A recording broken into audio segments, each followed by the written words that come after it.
On passe à vous, docteur Kierzek. Merci d'être avec nous. Avant-hier, la reine d'Angleterre a reçu à Balmoral la nouvelle première ministre britannique Liz Truss.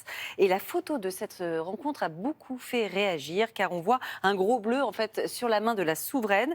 Est-ce qu'il faut s'en inquiéter? C'est vrai que c'est assez impressionnant. Et notamment vos confrères belges de RTL Belgique ont zoomé et ça a pas mal animé là aussi les réseaux sociaux avec des spéculations qui allaient bon train en disant oulala mais elle a une fracture, elle est malade, etc. En fait, la reine elle a 96 ans. Alors, je précise, je ne suis pas son médecin traitant, donc à partir d'une photo on peut juste faire des spéculations, mais quelqu'un de 96 ans a la peau très très fine et sous la peau il y a les veines et quand on a une prise de sang par exemple ou quand on a une perfusion et il est probable que la reine d'Angleterre soit surveillée comme le lait sur le feu sur le plan médical, donc elle a probablement des prises de sang assez régulièrement, eh bien les veines vont claquer sous la peau et ça explique cet hématome ou cette ecchymose qui est sous la peau, qui a déjà quelques jours vu sa couleur, mais qui est absolument sans gravité. Mais c'est vrai que ça a beaucoup animé les réseaux sociaux, on la voit en plus avec une canne, mais en tout cas sur cette ecchymose-là, pas d'inquiétude a priori. Bon, laissons l'anecdote de la reine de côté. Les mains, ça vous parle beaucoup à vous, les médecins? C'est quelque chose que vous regardez beaucoup, que ça vous donne des infos? C'est ça qui est intéressant, c'est-à-dire que les mains, ça fait partie du corps, mais visuellement, il y a une partie de l'examen clinique, vous savez, on pense souvent au stéthoscope, mais il y a une partie qui s'appelle l'inspection. Le fait de regarder nos patients et de regarder en particulier les mains, ça donne beaucoup d'informations. Regardez par exemple la forme des doigts, la forme des ongles. À gauche, c'est un doigt qui est normal. Ça y est, il va nous faire flipper.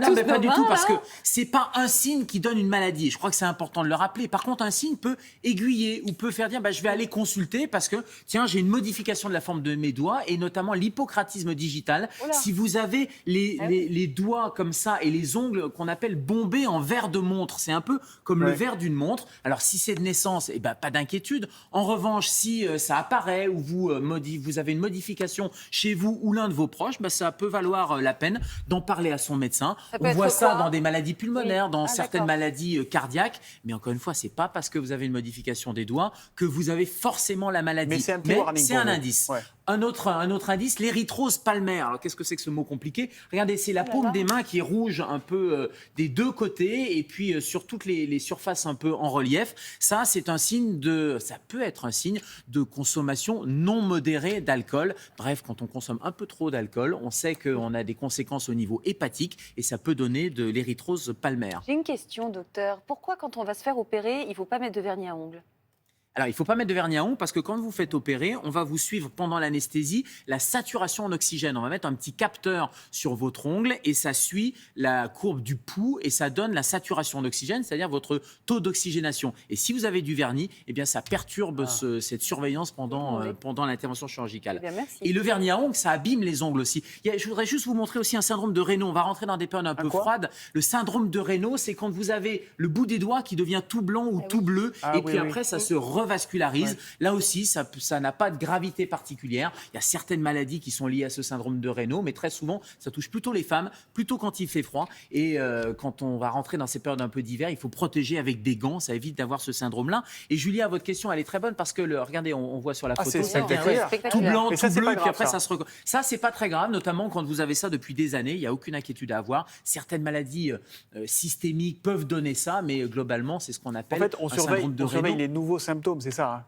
Quand c'est nouveau, quand vous avez une modification de la peau, une modification des ongles, ou vous n'avez jamais eu ce syndrome-là, là, ça vaut le coup de consulter. Et Julia, quand vous parlez du vernis à ongles, ça peut abîmer les ongles, ça peut donner des ongles striés, par exemple. Donc, on ne met pas n'importe quoi sur ses ongles. Alors, les ongles striés, ça peut être plein de choses. Ça peut être du vernis un peu trop agressif. Ça peut être, par exemple, une mycose. Donc, là aussi, si ça apparaît, il faut consulter votre médecin. Le contact avec des produits ménagers un peu agressifs, là aussi, ça va abîmer les fanères. Les ongles, c'est ce qu'on appelle les fanères. Ça abîme la peau. Donc, il y a certaines maladies de peau et puis il y a le vieillissement naturel de l'ongle qui peut donner ça. On a vu des petites taches blanches aussi, souvent une espèce de...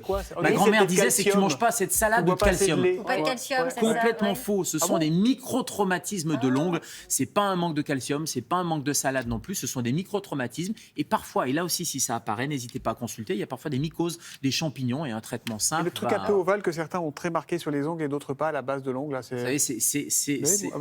Génétiquement, on a tous des formes d'ongles à peu près différentes et c'est les modifications qui doivent inquiéter tout simplement. Et les lignes de la main non, je rigole. On voit plein de choses, mais pas que dans les lignes de la main justement.